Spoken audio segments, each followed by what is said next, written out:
ఓం నమః శివాయ. ఓం నమో నారాయణాయ. నరదృష్టి నివారణ కాళభైరవాయ నమో నమః. ఓం కాళకాలాయ విద్మహే కాళాతీతాయ ధీమహి తన్నో నరదృష్టి నివారణ కాళభైరవ ప్రచోదయాతు. హరి ఓం. మా ఛానల్కి స్వాగతం.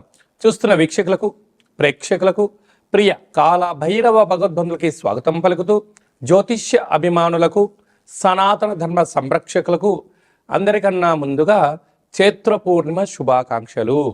చైత్రమాసం అనగానే మనకు అందరికీ గుర్తొచ్చేది వేసవి కాలం.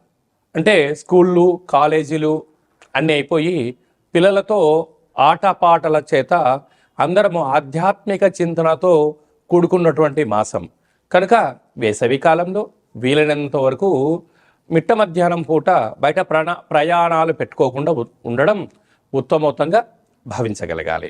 1 ఏప్రిల్ నెల 2026 నుండి 15/4/2026 వరకు పుట్టినటువంటి వారందరికీ కూడా ముందస్తుగా జన్మదిన శుభాకాంక్షలు. గతంలో వివాహం చేసుకున్న వారికి వివాహ వార్షికోత్సవ శుభాకాంక్షలు.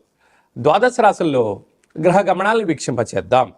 మేషరాశిలో ఏడాది తర్వాత శుక్ర భగవానుడు సంచార స్థితి, 12 సంవత్సరాల తర్వాత దేవగురు బృహస్పతి మిథునరాశిలో సంచార స్థితి, 18 సంవత్సరాల తర్వాత సింహరాశిలో కేతు సంచార స్థితి, కుంభరాశిలో కుజుడు బుధుడు మరియు రాహు సంచార స్థితి, 30 సంవత్సరాల తర్వాత మీనరాశిలో శని భగవానుడు, ఏడాది తర్వాత రవి భగవానుడితో కలిపినటువంటి శని భగవానుడు సంచార స్థితితో ద్వాదశ రాశుల్లో గ్రహ గమనాలు ఈ విధంగా ఉన్నాయి. మకర రాశి వారికి శ్రీ పరాభావనవ సంవత్సరంలో ఆదాయ వ్యయాలలో అనేక రకాలమైనటువంటి అసమానతత్వం కలిగి ఉన్నప్పుడు అనేక రకాలమైన దురదృష్టాలను, అష్టకష్టాలను ఎలా తొలగించుకొని ఐశ్వర్యం పొందాలో ఈ వీడియోలో సవివరంగా సంపూర్ణంగా తెలుసుకుందాం. మకర రాశిలో ఏ నక్షత్రాలు వస్తాయి అనగా ఉత్తరాషాఢ నక్షత్రంలోని 2, 3, 4 పాదాలు, శ్రవణ నక్షత్రంలోని 4 పాదాలు, ధనిష్ఠా నక్షత్రంలోని 1, 2 పాదములు కలిపితే మకర రాశి. రాశాధిపతి శని భగవానుడు. వీరికి ధనావాకు కుటుంబ స్థానంలో త్రిగ్రహ సంచార స్థితి ఉన్నప్పుడు దయచేసి తల్లిదండ్రులతో మౌనం, ధ్యానం, ఏకాగ్రత, గౌరవ మర్యాదలు ఇచ్చి పుచ్చుకోగలిగినట్లయితే మీకు అనంతమైన ఆనందము మీ సొంతమవుతుంది. అలాగే తృతీయంలో ఏడాది తర్వాత రవి భగవానుడు శని భగవాన్తో సంచారం చేసినప్పుడు బంధువులతో, మిత్రులతో, స్నేహితులతో, పై అధికారులతో, ప్రభుత్వ ఉద్యోగస్తులతో చాలా సౌమ్యత అవసరం అని చెప్పి మీరు గుర్తుపెట్టుకోగలగాలి. సౌమ్యం లేకపోతే దీనికి భారీ మూల్యం చెల్లించక తప్పదు. పోలీస్ స్టేషన్లు, కోర్టు సమస్యలు, అనేక రకాలమైనటువంటి ఈ పరాభవనం సంవత్సరంలో అధికమైనటువంటి ఆర్థిక ఇబ్బందులను చవిచూసే పరిస్థితి చాలా అధికంగా ఉంటుందని చెప్పి గమనించాలి. అర్ధాష్టమ శుక్రుడు, కష్టం పక్కవాడిది, ఆనందం మీ వంతు అయ్యే పరిస్థితి చాలా అధికంగా ఉందని చెప్పి కూడా గమనించగలగాలి. 6వ స్థానంలో గురు సంచార స్థితి ఉన్నప్పుడు దయచేసి పిల్లలు ఏకాగ్రతగా చదవాలి, ఉన్నత లక్ష్యంతో ప్రయాణం చేయగలగాలి. వేసవి కాలంలో దయచేసి ఆటలని చెరువుల్లోకి, బావుల్లోకి, ఆ ఊరి చివర గ్రౌండ్లలో విపరీతంగా ఆడుకునే దానికన్నా మీరు చదువు, ధ్యానము, ఏకాగ్రత, ఫిట్నెస్ పైన మీరు శ్రద్ధ చూపించగలిగితే మంచి కాలం ఉంటుంది.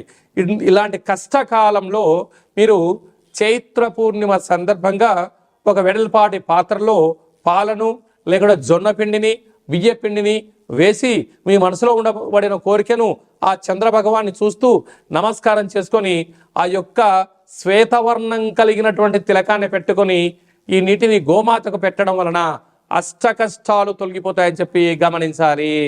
ఏప్రిల్ నెలలో ప్రథమార్థంలో ముఖ్యమైన పండగల గురించి క్లుప్తంగా, సవివరంగా, సంపూర్ణంగా తెలుసుకుందాం.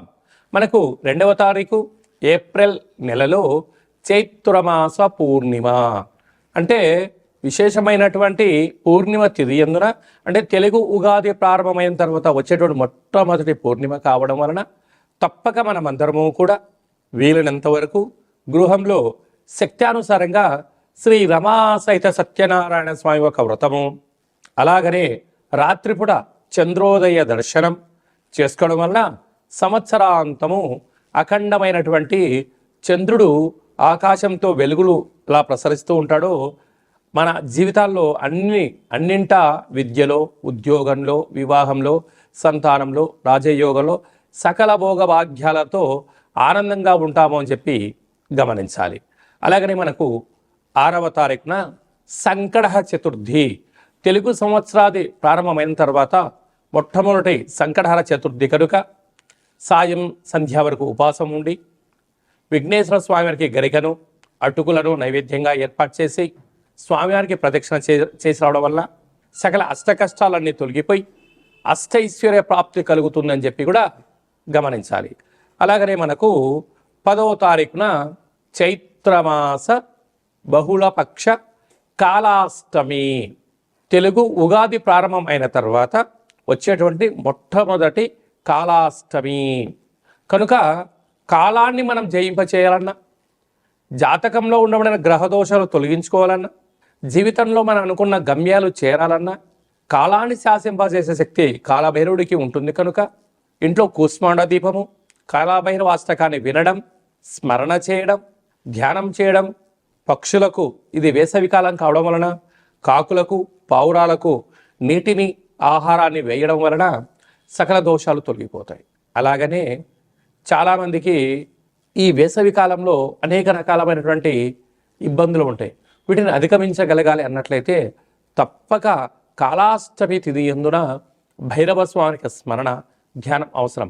అలా కుదరాలైనటువంటి వారు ఎవరైనా ఉన్నట్లయితే ఈ కింది నెంబర్ మీరు సంప్రదించినట్లయితే, మీ గోత్రనామాలు పంపించినట్లయితే మన యొక్క దేవాలయంలో నిత్య కాళభైరవ పూజా కార్యక్రమాలు, హోమ కార్యక్రమాలు జరుగుతుంటాయి.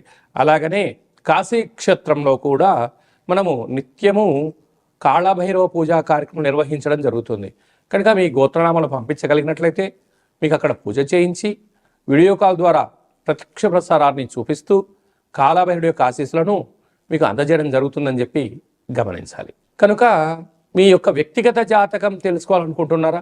మీ యొక్క పేరు, పుట్టినటువంటి తేదీ, నెల, సంవత్సరం, పుట్టిన సమయం వ్రాసి వాట్సాప్లో పంపించగలిగినట్లయితే 100 సంవత్సరాల జాతకాన్ని వ్రాసి పంపించి మీరు పుట్టినప్పుడు గ్రహ గమనాలు ఎలా ఉన్నాయి, ప్రస్తుతం ఎలా ఉంటున్నాయి, రాబోయే కాలంలో ఎలా ఉంటున్నాయి, ఈ తెలుగు ఉగాది పండుగ నుంచి ఆదాయ వ్యయాలు, పరిస్థితులు, ఎలాంటి కార్యక్రమాలు ఆచరింపచేయాలి, ఎలాంటి కార్యక్రమంలో మనం విజయం సాధించబోతున్నామో అన్ని విషయాలను మీకు సవివరంగా సంపూర్ణంగా తెలియజేయడం జరుగుతుంది.